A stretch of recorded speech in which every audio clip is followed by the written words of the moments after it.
Emotional bank অ্যাকাউন্টটি যদি খুব শক্তিশালী হয় তাহলে কিন্তু সম্পর্কের জায়গাটি নড়বড়ে হবে না।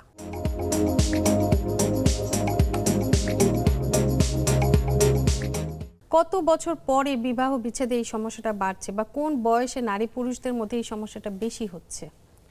এটার আসলে কোনো সুনির্দিষ্ট নিয়ম কিন্তু নেই। এটি কিন্তু দেখা যায় বেশিরভাগ ক্ষেত্রেই একটা বড় অংশ, যেটি হচ্ছে 25 থেকে 30 বছর বয়সের মধ্যে, অর্থাৎ বিয়ের প্রথম 10 বছরের মধ্যে একটা বড় অংশের মধ্যে বিচ্ছেদ ঘটে।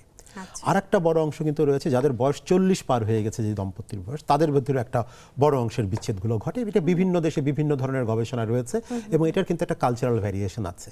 আমাদের প্রাচ্যে যেই ধরনের আমরা তথ্যপাত্র পাই, পাশ্চাত্যে কিন্তু তথ্যপত্রের বিষয়টি সম্পূর্ণ আলাদা রকম হতে পারে। সুতরাং আমরা কিন্তু একদম হলফ করে বলতে পারবো না ঠিক কোন বয়সে বা কোন সময় হতে পারে। ধারণা করে নেওয়া যায় বা গবেষণায় যেটা আসছে যে আসলে 40 এর পরেও কিন্তু অনেকের বেড়ে যাচ্ছে বিষয়টা।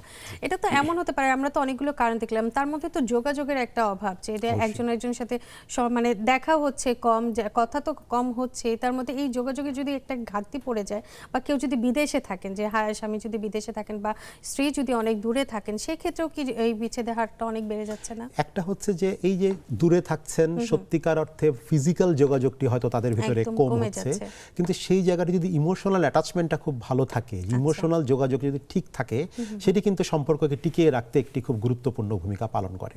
আমরা এটিকে বলে থাকি একটা ধরনের রিলেশনশিপ ব্যাংক অ্যাকাউন্ট।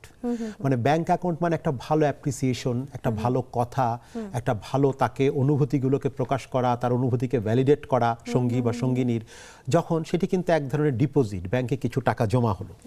আবার যদি একটি খারাপ আচরণ তার সাথে করা হলো বা তাকে মনে আঘাত দিয়ে কথা বলা হলো, তখন কিন্তু তার ব্যাংক থেকে কিছু টাকা তুলে নেওয়া হলো।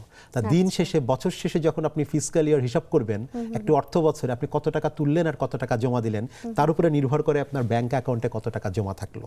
তাহলে যে রিলেশনশিপ ব্যাংকিং, এটা খুব গুরুত্বপূর্ণ। এবং এই ব্যাংকিং এর ক্ষেত্রে কিন্তু আবার একটি অন্য থিওরি কাজ করে।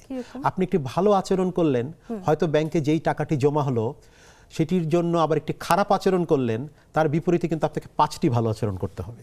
তার মানে খারাপ আচরণের মানে ইন্টারেস্ট বা সুদ কিন্তু অনেক বেশি। তার মানে খারাপ আচরণ করা, নেগেটিভ কোনো একটা নোশন দেওয়ার সঙ্গী বা সঙ্গিনীকে, তার বিপরীতে আপনাকে কমপক্ষে 5টি ভালো আচরণ করতে হবে, নাহলে ব্যালেন্স কিন্তু কমতে থাকবে। সেই জায়গাটিতে আমরা বলি যে হ্যাঁ, ফিজিক্যাল দূরত্ব দূরে থাকতে পারে, কিন্তু তাদের যদি ইমোশনাল অ্যাটাচমেন্ট এবং বন্ডিংটা ভালো থাকে, এবং সেই জায়গাটিতে তাদের ব্যাংক অ্যাকাউন্টটি, এই যে ইমোশনাল ব্যাংক অ্যাকাউন্টটি যদি খুব শক্তিশালী হয়, তাহলে কিন্তু সম্পর্কের জায়গাটি নড়বড়ে হবে না।